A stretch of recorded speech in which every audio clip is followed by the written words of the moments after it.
Hello students, आप सभी का नए सेशन 2025-2026 में स्वागत है। और नए सेशन की एंट्री करने के लिए आप सभी बहुत से उत्सुक होंगे। बहुत से बच्चों ने तो रिजल्ट का इंतजार करने से पहले ही अपने लिए बुक्स भी अरेंज कर ली होंगी। ये बहुत ही अच्छी बात है। और अब जब बात बुक्स की आती है तो आप अपने लिए कोशिश करें कि आपके जो सीनियर्स हैं उनकी बुक्स आपको मिल जाए। अच्छी क्वालिटी की अगर उनकी बुक्स हैं, पढ़ने योग्य हैं, तो आप वो बुक्स लीजिए और अपनी जो बुक्स हैं उनको अपने जूनियर्स के साथ शेयर कीजिए, अपने जूनियर्स को दे दीजिए। बुक्स को हम अपने से जूनियर्स को अपनी बुक्स देते हैं, सीनियर्स की पुरानी बुक्स हम देते हैं। इससे हम पर्यावरण के लिए एक बहुत बड़ा योगदान करते हैं।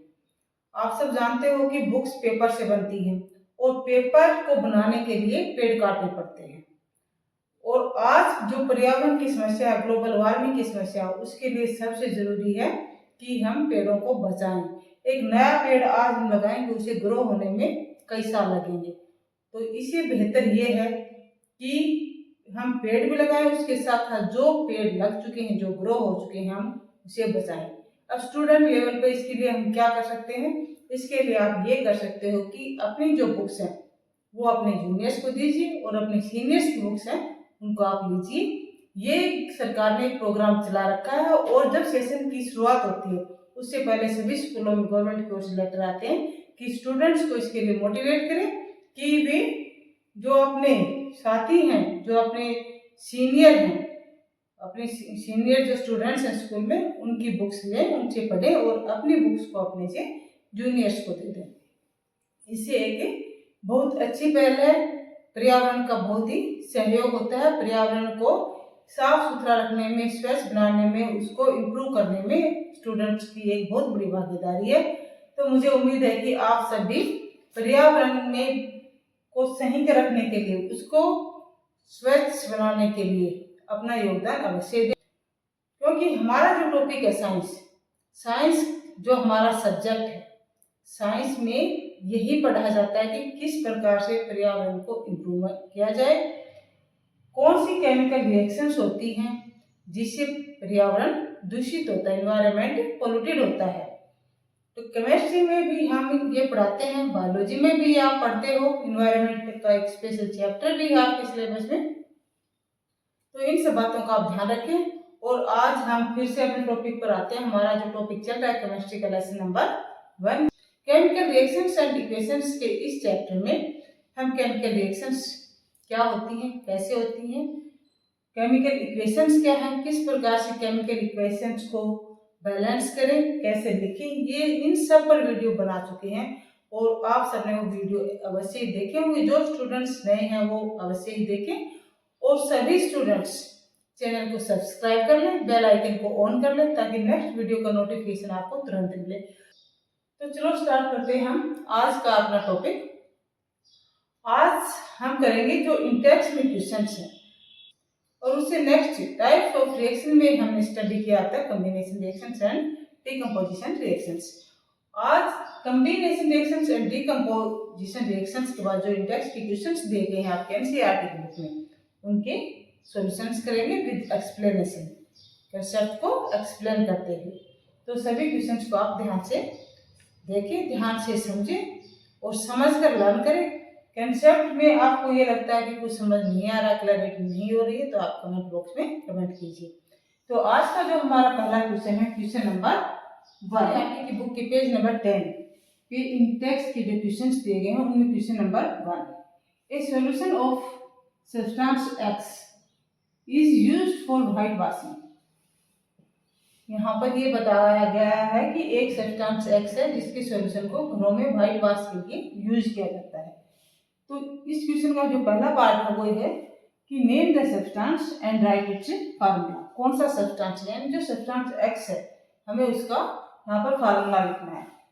तो ये हम पहले भी एक्सप्लेन कर चुके हैं, कॉम्बिनेशन रिएक्शंस में आपको बता चुके हैं कि कौन सा सब्सटेंस है जिसको घर में व्हाइट वॉशिंग के रूप में यूज किया जाता है, व्हाइट वॉशिंग में उसके सॉल्यूशन को यूज किया जाता है। तो वो सब्सटेंस हमारे पास क्या है, क्विक लाइम। इसका फार्मूला है CaO। इसका नाम है क्या, क्विक लाइम। इसको कहते हैं क्विक लाइम। दूसरा इसको बोलते हैं लाइमस्टोन भी बोलते हैं, लाइमस्टोन। और हिंदी में इसको कहते हैं चूने का पत्थर, लाइमस्टोन, और हिंदी में क्या कहेंगे, चूने का पत्थर, चूने का पत्थर बोलते हैं इसको हिंदी में। नेक्स्ट इसमें कहता है, नेक्स्ट जो क्वेश्चन पूछा गया है कि right the reaction between substance X and water. Write reaction of the substance X with water. अब सब्सटेंस X क्या है वो तो हमें पता चल गया। सब्सटेंस X क्या हमारे पास है, CaO, ये इसका केमिकल फार्मूला है, क्विक लाइन, नाम इसका क्विक लाइन। अब सेकंड जो पार्ट पूछा उसमें हमें quick line CaO, calcium oxide, इसको क्या बोलते हैं, कैल्शियम ऑक्साइड।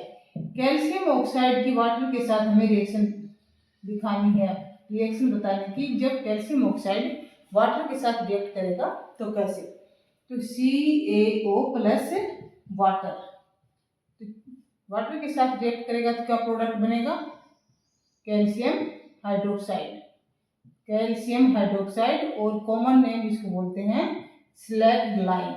क्या बोलते हैं इसको, स्लैक्ड-लाइम। प्लस में हीट, एक लार्ज अमाउंट में हीट प्रोड्यूस होती है। जब कैल्शियम ऑक्साइड में वाटर को ऐड किया जाता है तो लार्ज अमाउंट में हीट प्रोड्यूस होती है और एक सॉलिड, ये क्या है, सॉलिड सब्सटेंस जो प्रोडक्ट बनता है, इसको कहते हैं, केमिकल जो नाम है इसका कैल्शियम हाइड्रोक्साइड और कॉमन नेम है इसका स्लैक्ड-लाइम। इसी के सॉल्यूशन को घरों में, इस जो ये जो सॉल्यूशन बनता है इसी को फिर घरों में व्हाइट वाश के रूप में यूज किया जाता है। Next question, question number 2, why is double amount of a gas collected in one of the test tube in the electrolysis of water, name the gas. ये एक चैप्टर में एक एक्टिविटी दी गई है कि जब वाटर का इलेक्ट्रोलाइसिस किया जाता है तो दो टेस्ट ट्यूब्स यूज की जाती है। एक टेस्ट ट्यूब में जो गैस की अमाउंट है वो कम है और दूसरी टेस्ट ट्यूब में, पहली वाली टेस्ट ट्यूब से डबल अमाउंट में गैस है, तो ऐसा क्यों है और उस गैस का नाम क्या है। तो इसके लिए हमें सबसे पहले तो वाटर का फार्मूला याद होना चाहिए कि वाटर का फार्मूला क्या है। तो वाटर का फार्मूला आप जानते हो क्या होता है, H2O। Hydrogen and oxygen gas की कॉम्बिनेशन से, दोनों में हाइड्रोजन एंड ऑक्सीजन में कॉम्बिनेशन रिएक्शन होती है तो क्या बनता है, वाटर बनता है। किस रेशियो में कंबाइन हो रही है दोनों gases, hydrogen and oxygen 2:1। 2 atoms यहाँ पर किसके, हाइड्रोजन के, और 1 किसका, ऑक्सीजन के, यानी 2:1 की रेशियो में दोनों गैसेस कंबाइन हो रही हैं। तो जिस टेस्ट ट्यूब में गैस की अमाउंट डबल है, इसका मतलब क्या हुआ, कौन सी गैस हो गई, वो हाइड्रोजन गैस होगी, क्योंकि यहाँ पर हाइड्रोजन की अमाउंट डबल है। तो नेम ऑफ द गैस क्या होगा, हाइड्रोजन, गैस का नाम है हाइड्रोजन। और रीजन क्या है, because ratio of combination of hydrogen and oxygen in water is 2:1। तो क्या लिखेंगे, because hydrogen and oxygen combines in ratio of 2:1 to form water। कि वाटर को बनाने के लिए हाइड्रोजन और ऑक्सीजन का कॉम्बिनेशन जो है वो किसमें होता है, 2:1 की रेशियो में होता है, 2 एटम्स हाइड्रोजन के एंड 1 एटम ऑक्सीजन का।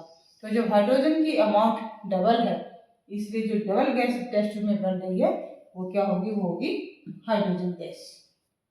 इन टेक्स्ट के इन दोनों क्वेश्चंस को आप ध्यान से समझिए और समझ कर लर्न कीजिए, क्योंकि जब आप कंसेप्ट क्लियर करके समझ कर लर्न करेंगे तो वो आपको काफी दिनों तक याद रहता है, लॉन्ग टर्म मेमोरी में जाता है। जो फर्स्ट रिएक्शन थी हमारी कैल्शियम ऑक्साइड एंड वाटर की, वो कौन सी रिएक्शन थी, कॉम्बिनेशन रिएक्शन। यहाँ पर क्या हो रहा था, कॉम्बिनेशन। और जो दूसरी रिएक्शन थी हमारी, दूसरा जो क्वेश्चन था इलेक्ट्रोलाइसिस ऑफ वाटर, वहां पर कौन सी रिएक्शन हो रही है, डीकम्पोजिशन। जो वाटर का जब इलेक्ट्रोलाइसिस होता है तो कौन, दो गैसेस बन रही है, एक बन रही है हाइड्रोजन और दूसरी ऑक्सीजन। तो यहाँ पर दो हम टाइप की रिएक्शंस को पहले पढ़ चुके हैं, कॉम्बिनेशन एंड डीकम्पोजिशन, दोनों से रिलेटेड ये क्वेश्चन है।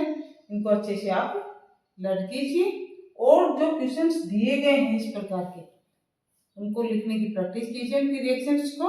और यदि कहीं कोई प्रॉब्लम आती है तो कमेंट बॉक्स में आप कमेंट कीजिए, वीडियो को शेयर कीजिए और लाइक कीजिए और अपने सभी दोस्तों को चैनल को सब्सक्राइब करने के लिए बोलिए, thank you for watching the video.